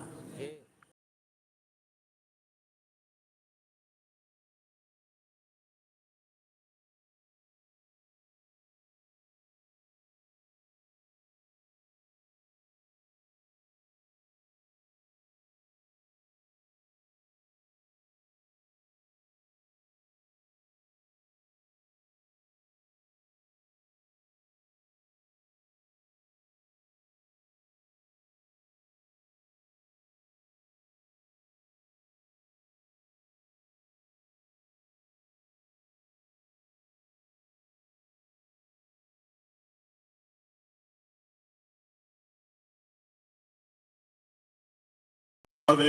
এই বাবা, এজন্য তৌরিতের নবীর নাম, ইনজিলের নবীর নাম, জাবুরের নবীর নাম, ছোট কিতাবের নবীর নাম, বড় কিতাবের নবীর নাম। কারণটা কি বাবা? একটাই মাত্র কারণ, নামের একটা আসর আছে। কথা ঠিক না বেঠি? এই জন্য হাসান বসরির বাবা, হাসান বসরি যখন জন্ম নিছে, বাচ্চাটা কোলের মধ্যে লইয়া নবীর কাছে আসছে, হযরত ওমরের কাছে আসছে। এই ওমর রে, দুনিয়ায় নবী নাই, আবু বকর নাই, আমার বাচ্চার নামটা একটু রাইখা দাও। হাসান বসরি বাচ্চার দিকে তাকায়, ওমরও তাকায়। ওমর বললেন সাম্মুহু হাসানান, ওর নামটা হাসান রাখো, ফা ইন্নাহু হাসানুল ওয়াজহি, কারণ ওর চেহারাটা সুন্দর, নাম রাখলাম হাসান। শুধু চেহারা সুন্দরের জন্য না, এই হাসান বসরির বাবা, আমার নবীর নাতির নাম কিন্তু হাসান। তোর বাচ্চার নাম রাখলাম হাসান। কিয়ামতের ময়দানে বন্ধু যদি হাউজে কাউসারে হাসান বইলা ডাক দেয়, তোর বাচ্চাটা যদি লাইনে দাঁড়াইয়া যায়, আমার নবী তোরে ফিরাইয়া দিবে না। কথা ঠিক না বেঠি? নাম রাখলা এমন, হিন্দুর পোলা না মুসলমানের পোলা, তাই বোঝা যায় না। আবার একটা ফ্যাশন বের হয়েছে, একটা ডাক নাম রাখবো, ওইটা যেন একটু আনকমন হয়। আছে না? না যুবক বন্ধু, বাচ্চার হায়াত যদি সুন্দর করতে চাও, তাহলে এই কি বলে ইউরোপের কালচার বাদ দিয়া তুমি পয়গম্বরী কালচার ধরো। রাসূল বলেন পৃথিবীতে সবচেয়ে ভালো নাম হলো আব্দুল্লাহ, আব্দুর রহমান। এই জন্য মক্কা শরীফে বাবার নাম আব্দুল্লাহ, ছেলের নাম আব্দুল্লাহ, দাদার নাম আব্দুল্লাহ, তালের নাম আব্দুল্লাহ, আব্দুল্লাহ ইবনে আব্দুল্লাহ ইবনে আব্দুল্লাহ, এইভাবে নাম রাখে। কারণ রাসূল পছন্দ করতেন, সাহাবী পছন্দ করতেন। এই জন্য বাবা খবরদার, যাদের বাচ্চার নামটা বেমানান, ওই নামের ডাকবা না, হিন্দুর নামের নাম মিলাবা না, বিধর্মীদের সাথে নাম মিলাবা না। বিভিন্ন নাটকের বই পড়া, এই নাটকের বইয়ের নামে নাম লাগে, তাহলে তোমার পোলা, তোমার মায়ের চরিত্রটা কেমনে ভালো?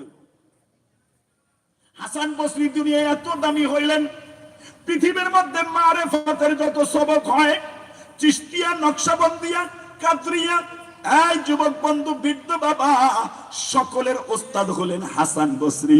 হাসান বসরি মারেফত শিখছেন হযরতে আলীর কাছে, হযরত আলী মারেফতের সবক নিছেন মুহাম্মাদুর রাসূলুল্লাহর কাছে। সহজ বুঝলেন নি? এই জন্য বাচ্চাকে ট্রেনিং দিতে হয়, বেসিক ইসলাম শিখাইতে হয়, ওই ইসলামটা নিয়ে যেন তারা নামাজ রোজা করতে পারে। এই জন্য বাইজিদ বোস্তামির মা সন্তানটাকে কোলের মধ্যে লইয়া একটা মাদ্রাসার চত্বরে চলে গেছে। দরজায় যায় বলে, ওস্তাদ জি, আমি বাইজিদের মা, বাইজিদের বাবা নাই, জন্মের পরেই বাবাটা মারা গেছে, আমার গর্ভে রাইখা বাইজিদের বাবা ওরে এতিম করে চলে গেছে, আমি কোথাও বিবাহ বসি নাই, বাচ্চার বয়সটা 6 বছর হয়ে গেছে। ওই ওস্তাদ, আমানতের দায়িত্ব আনলাম, বাইজিদের একটু নেককার বানাইয়া দেন। মশহুর ওয়াকিয়া বাবা, বাইজিদ যদি হাত তুলতো আল্লাহ ফিরাইতেন না। হযরতে বাইজিদ বুস্তামি আস্তে করে এই জায়গার মধ্যে বসলেন, ওস্তাদকে আদর করলেন। মা বলে, বাইজি ওস্তাদের কাছে দিয়া গেলাম, আর কোনদিন ছুটি নিবি না, বড় আলেম না হইয়া আমার বাড়িতে কিন্তু আসিস না, মায়ের মহাব্বতের কদর করিস, মায়ের কথার অবদ্ধ হোস না। ছোট্ট বাইজিদ ওস্তাদের কাছে থেকে যায়, 6 মাস পরে বাড়ি যাইতে মন চায়, ডাক দিয়া বলে, ওস্তাদ আমি একটু বাড়ি যাব, ছুটি দেন। ওস্তাদ বলে, তোমার কোনো ছুটি নাই, কেমনে ছুটি পাও? তোমার মা তো নিষেধ করছে। বলে, ওস্তাদ বাবার কবর জিয়ারতে যাব, বাধা দিয়েন না। ওস্তাদ বলে, বাইজিদ এই যে একটা কিতাব দিলাম, কিতাবটা মুখস্থ কর, যদি মুখস্থ করতে পারো তাহলে তোমারে ছুটি দিব। বাইজিদ তো মায়ের দুয়ার বাইজিদ, মায়ের দুয়ার বাইজিদ, মায়ের দুয়ার বাইজিদ। মায়ের দোয়া ছাড়া, বাবার চেষ্টা ছাড়া কোনো সন্তান নেককার হয় না, 2-1 হয়, আল্লাহ যদি করে। যুবক বন্ধু, বৃদ্ধ বাবা, বাইজিদ 2 মাসের মধ্যে 2 বছরের পড়া মুখস্থ কইরা ফেলাইছে। এবার আইসা ওস্তাদকে বলে, ওস্তাদ কিতাবটা আপনার হাতের মধ্যে দিলাম, এবার আপনি প্রশ্ন করেন, উত্তর দেই। উত্তর যদি ঠিক হয় তাহলে তো আমাকে ছুটি দিবেন। যত প্রশ্ন পেঁচাইয়া করে বাইজিৎ মুখস্থ করে বইলা দেয়। ওস্তাদ বলে বাইজিৎ আটকাইয়া দিলা, যাও এবার বাড়ি যাও। বাইজিৎ যখন বাড়ি যায় বলে সকালবেলা আসবা, রাত্র একটু দেরি হয়, দরজার মধ্যে টোকা দেয়, ও মা আমি তোমার বাইজিৎ আইছি রে মা। ভিতর থেকে জবাব, তুমি আমার বাইজিৎ না, আমি তোমার মা না। বাইজিৎ বলে মা, মাত্র 6 মাসেই কি সন্তান মা ভুলে যায়? মা ডাক দিয়ে বলে, তুই আমার বাইজিৎ না, আমি যেই সন্তান পেটে রাখছি ও তো মাদ্রাসায় আছে, আলেম হওয়া ছাড়া মায়ের চেহারা দেখবে না। এমন সন্তান বানাই নাই যেই সন্তান মায়ের কথা মানে না। বাইজিৎ বুঝা ফেলাইছে, কিন্তু অপেক্ষা করে। আরো আধা ঘন্টা যায়, মা বলে ডাক দেয়, ভিতর থেকে জবাব, আমি তোমার মা না, তুমিও আমার বাইজিৎ না, অন্য বাড়ি যাও। বাইজিৎ বলে, মা দরজাটা খুলে দেখ, আমি তোর বাইজিৎ, ক্ষুধা লাগছে রে মা, রাতের বেলা খাই নাই। মায়ের জবাব, বাইজিদের মা পর পুরুষের সাথে দেখা করে না, তোমার নিজের বাড়ি তালাশ করো, এইটা তোমার বাড়ি না। বাইজিৎ চোখের পানি মুছে আর ঘরের দিকে তাকায়, মাদ্রাসামুখী রওনা দেয়। ক্ষুধার্ত বাইজিৎ যখন আগাইয়া যায়, মায়ের কলিজা কি মানেনি, দরজাটা খুইলা হাতটা উঠাইয়া বলে, মালিক রে, বাইজিদের বাবা নাই, দুইজনের আদরেই তো আমার কাছে পায়। আমার বাইজিৎ না খাইয়া বাড়িতে আইছে, একটা বেলা খানা খাবে, মাকে একবার দেখবে, বাবার কবর জিয়ারত করবে। কিন্তু মালিক ভয় পাইলাম, আজকে যদি আদর করে ওরে ঘরে ঢুকাই, আগামীকাল আবার মাদ্রাসা সাইরা আইব, আমানতের খেয়ানাত হইয়া যায়, ও যদি নষ্ট হইয়া যায়, ওর বাবার কাছে যাই আমি কি জবাব দিব? এই জন্য বুকের মধ্যে পাথর বাইদা সন্তান তাড়াইয়া দিলাম। ও মালিক রে, তোর দরবার থেকে আমার বাইজিৎকে তাড়াইয়া দিস না রে, আমি তোর কাছে হাত তুললাম, মায়ের দোয়া ফিরাইয়া দিস না, আমার বাইজিৎকে তোর দরবার থেকে তাড়াইয়া দিস না। মায়ের দোয়া ছাড়া তোকে বড় হয় না বাবা। আমি যখন জন্ম নিলাম, মা যেহেতু নাই, তাই তোমাদেরকে বলি, আমার বাড়ির পাশেই, আমার ঘরের পাশে আমার একজন চাচাতো ভাই, বড় নেককার চরমনার মুরিদ, জীবনে কোনোদিন আমল বন্ধ করতে দেখি নাই। আম্মাজান তার কাছে গেছেন, ও কাকা আমাকে একটা লুঙ্গি হাওলাত দেন। লুঙ্গিটা দিয়ে কি করবেন? বলে, আমার যদি আল্লাহ একটা সন্তান দেয়, তাহলে এখান থেকে খেতা সেলাই কইরা ওই সন্তানটাকে সেখানে প্রথম শোয়াইব, যেন আমার আল্লাহর আদালতে কবুল হয়েছে। যুবক বৃদ্ধ বাবা, সন্তান যদি নেককার বানাইতে চাও, তোরও কিছু কোরবানি দরকার আছে রে। এমনি এমনি তো সন্তানের হায়াত সুন্দর হইয়া যাবে না রে বাবা। বাইজিদের মা দোয়া করলেন, বাইজিদ চলে গেল। ওস্তাদের হাতটা ধরে বলে, ওস্তাদ পৃথিবীতে এমন কোন মা আছে কিনা জানি না। ও ওস্তাদ, মা তো দরজা খুলেই নাই, আমারে চিনেই নাই। ও ওস্তাদ, মা আমারে বাড়ির থেকে বের করে দিছে, আমারে চিনে না। আমি আলেম না হইয়া বাড়ি গেলে মা চেহারা দেখাইবা না রে ওস্তাদ, তোমার হাতটা ধরলাম, আমারে দুর্বল আলেম বানাইয়া বাড়িতে পাঠাইও না। আমি ওই মায়ের চেহারা আলেম না হইয়া দেখতে চাই না রে ওস্তাদ। বাইজিদের ওস্তাদ ডাক দিয়ে বলে, বাইজিদ রে, তুই টেনশন করিস না, আল্লাহ তোরে দামি আলেম বানাইয়া দিবে। একটানা 12 বছর বাইজিদ বোস্তামি মাদ্রাসার মধ্যে পড়তেছে, 1-2 বছর না, 12 বছর। 12 বছর পর ডাইরেক্ট যোগ্য হইয়া গেছে। এবার রাতের বেলা ওস্তাদ ডাক দিয়ে বলে, বাইজিদ অপেক্ষার প্রহর শেষ, তুই আগামীকাল সকালে পাগড়ি লইয়া বাড়ি যাবা। বাইজিদ আনন্দিত, মাকে দেখতে যাইবে, মা কেমন আছে তাও জানে না। বাইজিদের ওস্তাদ রাত্রে ঘুমায়, ঘুমের মধ্যে তাকাইয়া দেখে মদিনার মরুর দুলা মুহাম্মাদুর রাসূলুল্লাহ বাইজিদের মাদ্রাসায় এসে গেছে। আল্লাহু আকবার। বাইজিদের ওস্তাদকে নবী ডাক দিয়া বলে, এই বাইজিদের ওস্তাদ, তোমার কাছে একটা কথা বলি। কি কথা? সব ছাত্রের মাথায় একটা পাগড়ি পরাইবা, আমার বাইজিদের মাথায় দুইটা পাগড়ি পরাইয়া দাও। বলে কেন দুইটা পাগড়ি দিব রে? বলে একটা পাগড়ি দিবা বাইজিদ আলেম হয়ে গেল, আর একটা পাগড়ি দিবা উলুম ও মারেফাতের জন্য। বাইজিদের সিনাটা মারেফাতে ভইরা আমি নবী তরে ইজাজত দিয়া পাগড়ি পরাইয়া দিলাম। বাইজিদের ওস্তাদ সকাল হয়ে গেল, তাকায়া দেখে বাইজিদের হালাতটা চেঞ্জ। ওস্তাদ ডাক দিয়া বলে, বাইজিদ ওই পাগড়িটা খোল, আর একটা পাগড়ি পরাইয়া দেই। কেন এই পাগড়ি রে? বলে এই পাগড়িটা মাথায় লইয়া যা, এটা কোন ছাত্র পায় না, এটা নবীর ইজাজতের পাগড়ি, সব ছাত্র পায় না। ও বাবা, বাইজিদ এত বড় আল্লাহর ওলি হয়ে গেলেন। জুনায়েদ বগদাদি লেখে, পৃথিবীর জমিনের মধ্যে ফেরেশতাদের আরশে আজিমে জিবরাইলের যেই রকম এক নম্বরে দাম, পৃথিবীতে যত ওলি আসছেন সব ওলিদের পাল্লা দাঁড় করাইলে বাইজিদ বোস্তামির এক নম্বরে দাম। বাইজিদ বোস্তামি দোয়া করলে আল্লাহ ফিরাইতেন না, ও তো মায়ের দোয়ার বাইজিদ রে বাবা। বাইজিদ বাড়ি যায়, দরজার মধ্যে টোকা দেয়, দরজা খুলে যায়, মা অসুস্থ।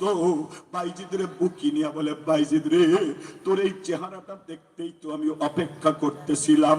জিজ্ঞেস করে, মা গো, 12 বছর আগে 50 বার ডাক দিলাম, দরজাটা খুললা না, আজকে প্রথম ডাকেই কেমনে দরজা খুললা? মায়ের মোহাব্বতের জবাব। এই বাইজিদ রে, মা কি কোনোদিন সন্তান রে ভোলে রে? ওই দিন যদি তোরে আমি দরজা খুইলা আদর করতাম, মনে হয় নবীর ইজাজতের পাগড়ি মাথায় লইয়া বাড়ি আইতে পারতি না। বাইজিদ রে, যেই দিন থেকে তুই বাড়ির থেকে গেছস, একদিনের নামাজ নাই যেই নামাজের যায় নামাজে তোর জন্য কান্না কইরা ভিজাই না। আয় বাইজিদ রে, এমনি তো আল্লাহ তোরে ওলি বানায় নাই। আয় বাকে আয়, তোর চেহারাটা দেখাই তো মরতে চাইছিলাম। এবার যদি তোর বাবার দেশে যাই, তোর বাবারে বলতে পারবো, একটা সন্তান পেটে রাইখা আমারে বিধবা করে কবরে আইছিলা, তোমার সন্তানটাকে নষ্ট হইতে দেই না, আমি তোমার সন্তানটাকে নেককার বানাইয়া তোমার দেশে আইছি।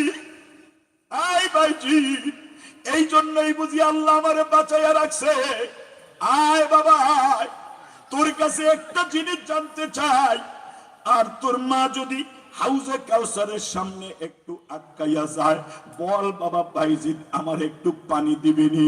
বাইজিদ বলে, মা কি বললা, তোমারে ছাড়া কি জান্নাতে যাব রে? মা ডাক দিয়া বলে, বাইজিদ তুই একটু ওযুর পানি আমারে দে, আমি একটু শুকরানা নামাজ পড়তে চাই। শুকরানার নামাজের জন্য বাইজিদ যখন সেজদায় যায়, বাইজিদের মা সেজদায় পড়ে যায়, আল্লাহরে ডাক দিয়ে বলে, আল্লাহ, ও আমার আল্লাহ, আপনার কাছে বলতে চাই কি কথা, এখনই আমার মরণ দেন। কেন এখন মরণ চাও? বলে, একটা কারণে মরণ চাই, আমি আর বাইজিদের হাতের পানি খাইতে চাই না, বাইজিদের হাতের পানি পান করে মরতে চাই না, আমি তো ওর হাতের হাউজে কাউসার চাই। যদি দুনিয়ায় বাইচা যায় আমারে খাওয়াইব, দুনিয়ায় উপকার হইল। আমি তো সন্তান লালন করছি দুনিয়ার আশায় না, এই দুনিয়া তো ক্ষণস্থায়ী রে আল্লাহ, আপনি আমার কবর সুন্দর করে দেন, সিজদার মধ্যে মরণ দেন। হযরতে বাইজিদের মা ছিলেন মুস্তাজাবুদ দাওয়া, যা বলতেন আল্লাহ তাই শুনতো। আসমান থেকে জিবরাইল আমিনের ওসিলায় হযরতে আজরাইল হাজির হইয়া গেলেন, জানটা কবজ হইয়া গেল। বাইজিদের মা দুনিয়ায় নাই, বাইজিদ ডাকে মা, মায়ের তো জবাব নাই, হাত লাগলো, টাচ করলো, দুনিয়ার থেকে চলে গেলেন। বাইজিদ বলে, মা এক ফোঁটা পানি মুখে দিতে পারলাম না, ওয়াদা করলাম যদি তোমার বন্ধু আমারে হাউজে কাউসার দেয়, তোমারে ছাড়া কি তোমার সন্তান পান করতে পারবে রে বাবা? এই মেট্রো হাউজিং এর মায়েরা রে, ও বাবারা রে, এমন একটা সন্তান যদি আল্লাহ তোমার ভাগ্যে জুটাইয়া দেয় রে। তোমার কবর যদি সুন্দর করতে চাও, এমন একটা সন্তান দরকার আছে না নাই? হ্যাঁ বাবা, মরণ সুন্দর করতে সাহাবীরা চায়, ওলিরা চায়।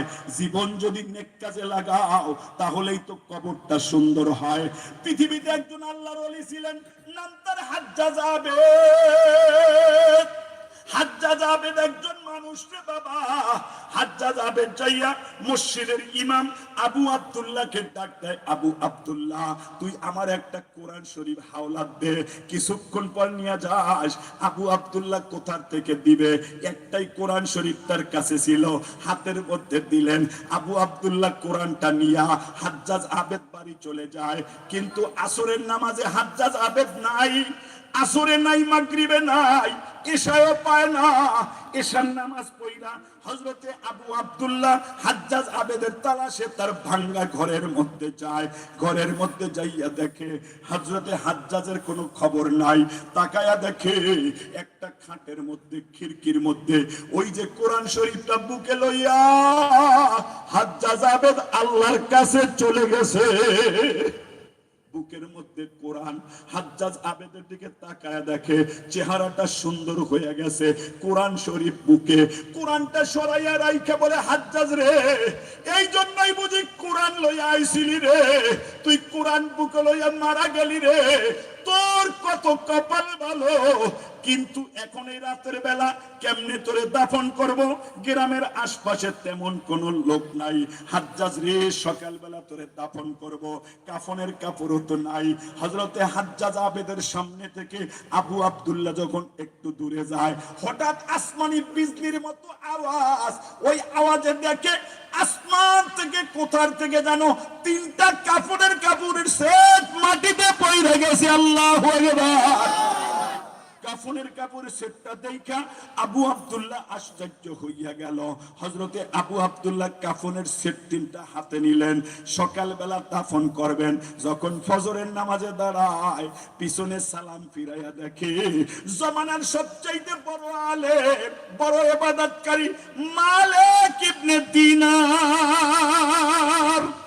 যেই মালিক ইবনে দিনার ফেরেশতার সাথে দুনিয়ায় কথা কয়, ওই মালিক ইবনে দিনার জানাজায় হাজির হয়ে গেছেন। মালিক ইবনে দিনার তো সাধারণ আল্লাহওয়ালা না বাবা। এইরকম বসিলা নদীর মতো নদী পার হইতেছে। নৌকার মাঝি বলে, টাকা দে। মালিক বলে, আমি গরিব মানুষ, টাকা নাই। মাঝি তারে অপমান করে।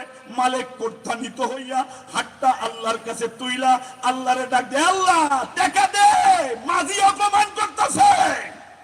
বলতে দেরি, হাজার হাজার মাছ মুখের মধ্যে 1 টাকার দিনার লইয়া এইভাবে সমুদ্রে দাঁড়ায় গেছে। মালিক বলেন, মাঝিরের নৌকাটা থামা। 1 টাকা মাছের প্যাকেট থেকে নিয়া ডাক দিয়ে বলে, মাছ রে, মালিকের 1 টাকা দরকার, ভাড়া দিল, দুনিয়ার দরকার নাই, তোরা আবার পানির তলে চইলা যা। ওই দিন থেকে মালিকের নাম মালিক ইবনে দিনার হয়ে যায়। দিনারের বাপ মালিক ইবনে মালিক। এই মালিক একদিন চলতেছে কবরস্থানের পাশ দিয়া, তাকাইয়া দেখে 2 জন মানুষ বৈশা বৈশা কথা কয়। মালিক স্বপ্নে দেখে 2 জনকে জিজ্ঞেস করে, তোমরা কারা? কবরস্থানে গভীর রাতে কি করো? বলে, আমরা এই গ্রামে কারা জান্নাতি কারা জাহান্নামী তাই লিখতেছি, জান্নাতের লিস্ট করতেছি। মালিক ইবনে দিনার বললেন, লিস্ট করা কি শেষ? বলে, প্রায় শেষ। বলে, একটু দেখো রে ভাই, এই জায়গার মধ্যে মালিকের নামটা আসেনি রে। ফেরেশতারা বলে, না না, আমরা তাকাইয়া দেখলাম মালিক ইবনে দিনারের নামটা এখানে নাই। মালিক ডাক দিয়ে বলে, ফেরেশতারে, জীবনভর বন্ধুরে ডাকলাম, আমার নামটা একটু কোণার মধ্যে জান্নাতি লিস্টে লেখাইয়া দে। ফেরেশতারা উদাও হইয়া যায়, মালিক বেহুশ হইয়া যায়। আল্লাহর কাছে কান্না শুরু করলেন, বন্ধুরে, নামটা লেখাইতে পারলাম না, জাহান্নামী লিস্টে কি নামটা আসেনি জানি না। কানতে কানতে বন্ধুরে রাজি করে ফেলছে। একদিন পরে ঘুমায়, স্বপ্নের মধ্যে তাকায়া দেখে ওই 2 ফেরেশতা কবরস্থানে আবার আইসা গেছে।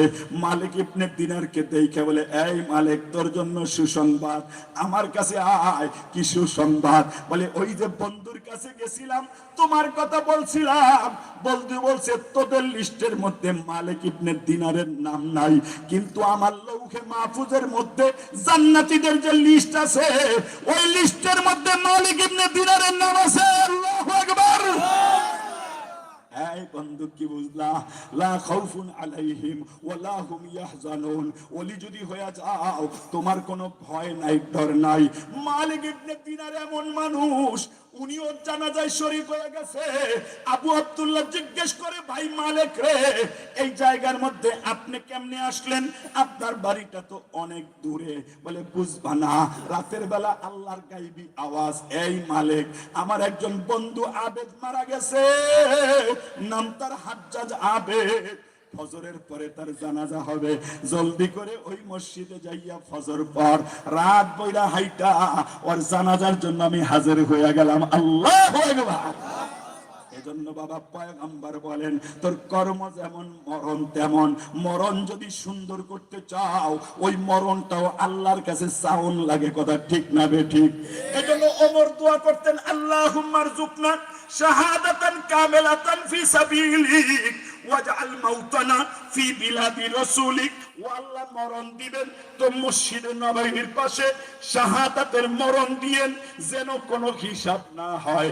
2 নম্বর বলতেন, আল্লাহ মরণ দিবেন মসজিদে নববীতে দিয়ে, যেন জান্নাতুল বাকির মধ্যে ঘুমানো যায়।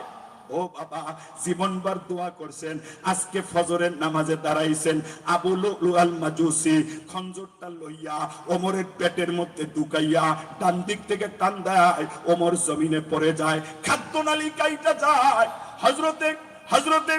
হযরতে আব্দুল্লাহ ইবনে ওমর, ওমরের সন্তানের রানের উপরে মাথাটা রাইখা হযরতে ওমর বলেন, আব্দুল্লাহ, আল্লাহ আমার একটা দোয়া কবুল করছেন। কি দোয়া? শাহাদাতের মর্যাদা ময়দানে দেয় নাই, কিন্তু জালেম তো আমাকে শহীদ করছে, আমার নামটা একটু ওই কাতারে লিখছে তো আল্লাহ। এবার তোমারে বলি রে বাবা, আমি একটু জান্নাতুল বাকির মধ্যে নয় নবীর কাছে ঘুমাইতে চাই। যাও আম্মা জান আয়েশাকে একটু বলো, আম্মা জান যদি রাজি হয় নবীর পাশের কবরের মধ্যে আমার একটু কবর করাইয়া দাও। ও বাবা, জান্নাতুল বাকিতে কবরের জন্য নয়, নবীর পাশে ঘুমানোর জন্য আব্দুল্লাহ ইবনে ওমর তার বাড়ি চলে যায়, আম্মা জানকে সালাম দেয়, ও আম্মা, আব্বাকে তো আবু লুলু শহীদ করে দিছে, কিছুক্ষণের মধ্যে চলে যাবে, যাবার আগে আব্বা একটা দরখাস্ত পাঠাইছে, মঞ্জুর করতে পারবেননি? কি দরখাস্ত তোমার বাবার? বলে আপনার যে ঘর আছে যেখানে নবী ঘুমায়, আপনার বাবা আবু বকর ঘুমায়, আরো 2টা কবরের জায়গা আছে, একটা কবরের মধ্যে হযরতে ঈসা নবীর জন্য বরাদ্দ, আর একটা কবরের জায়গা আছে যেই কবরটার মধ্যে আপনি যদি অনুমতি দেন আমার বাবা ওমর একটু নবীর কাছে ঘুমাইতে চায়। আম্মা যার চোখের পানি ফেললেন, বুঝাইতে চাইলেন, ও আব্দুল্লাহ, এই ঘরের মধ্যে আমার বড় বড় স্মৃতি আছে। 9 বছর বয়সে সংসারে আসছি, নবী আমার আটা দিয়া গেছে, রুটি বানাইতেছি, ছাগলের সব খায়া গেছে, কিন্তু নবী কিছু বলে নাই। নবী যখন নামাজে দাঁড়াইতেন আমি 9 বছরে আয়েশা বুঝতাম না, ঘুমাইয়া গড়া দিয়া নবীর সেজদার কাছে মাথা রাখতাম, নবী আমারে সরাইয়া সেজদা দিত।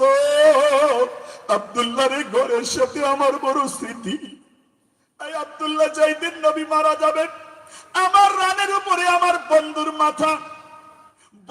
মাথা, বন্ধু ডাক দিয়ে বলে, এই আয়েশা, পর্দাটা একটু উঠাইয়া ধরো, আমি একটু দেখতে চাই তোমার বাবার পিছনে উম্মত কেমনে নামাজ পড়ে। ওই নবী যখন চলে যাবেন আমারে বলে, আয়েশা একটা মেসওয়াক দাও, আমি মেসওয়াক করতে করতে বন্ধুর কাছে যাব। হযরতে আব্দুল্লাহ ইবনে ওমরকে আম্মা জান বলেন, এই আব্দুল্লাহ, আমি যদি মাথা উঠাই নবীর মাথা মাটিতে পড়ে যায়, এজন্য আমার ভাই আব্দুর রহমানকে ডাক, তার মাধ্যমে একটা মেসওয়াক নিলাম, মেসওয়াকটা আমি নিজে চাবাইয়া লালা যুক্ত কইরা নবীর মুখের মধ্যে দিলাম। নবী ওইটা দিয়া মেসওয়াক করতে করতে বন্ধুর বাড়ি গেল, মনে বড় চাইছিল এই জায়গাটার মধ্যে আমি একটু ঘুমাবো, কিন্তু আজকে তোমার যে বাবা খবর পাঠাইছে ওই ওমরকে ফিরাইয়া দেওয়া যায় না। এই আব্দুল্লাহ, সারা জীবন কর্মের সাথে তোর বাবার সাথে, আমার বন্ধুর সাথে তোর বাবার মিল, মরণেও বুঝি মিল হবে। এজন্য খবর পাঠাইছে, যা যা বাবার লাশটা আন, এখানেই দাফন কর। পয়গম্বর আরবির পাশে দাফন হইয়া গেল। হযরতে আলী বলেন, এই আব্দুল্লাহ দাঁড়া, আমি বহুবার মসজিদে নববীতে দেখছি আল্লাহর নবী ডান হাত দ্বারা আবু বকরকে ধরতেন, বাম হাত দ্বারা ওমরকে ধরতেন। নবী বলতেন, দাখালতু আনা ওয়া আবু বকর ওয়া ওমর, খরাজতু আনা ওয়া আবু বকর ওয়া ওমর। আমি আবু বকর ওমর যেইভাবে তোমরা দেখো এইভাবে একসাথে দুনিয়ায় আসি, কবরেও একসাথে থাকবো, হাসরেও একসাথে থাকবো। ওই যে নবী বলছেন, কর্ম যেমন মরণ তেমন, দুনিয়ার কর্মেও ওমরের সাথে নবীর মিল, কবরেও মিল, হাসরেও মিল। এই জন্য পয়গম্বর ঈসা বলেন, ওয়াসসালামু আলাইয়া ইয়াউমা উলিদতু ওয়া ইয়াউমা আমুতু ওয়া ইয়াউমা উবাতু হাইয়া। ও বন্ধু আমার, জন্ম সুন্দর দিছে, মরণ সুন্দর চাই, যেন হাসর সুন্দর হইয়া যায়। কর্ম সুন্দর কইরা মরণ সুন্দর করতে কারা কারা চাই? দুই হাত তুলে আল্লাহু আকবার, আওয়াজ দিয়ে বলেন আল্লাহু আকবার, আরো জোরে বলেন আল্লাহু আকবার। মরণ সুন্দর করতে চাইলে পরকাল দরকার আছে না? এই পরকালটা দুঃখজনক হলেও সত্য, আমাদের দেশের স্কুল কলেজে এখন শিখানোর সুযোগটা নাই। কথা বুঝেন?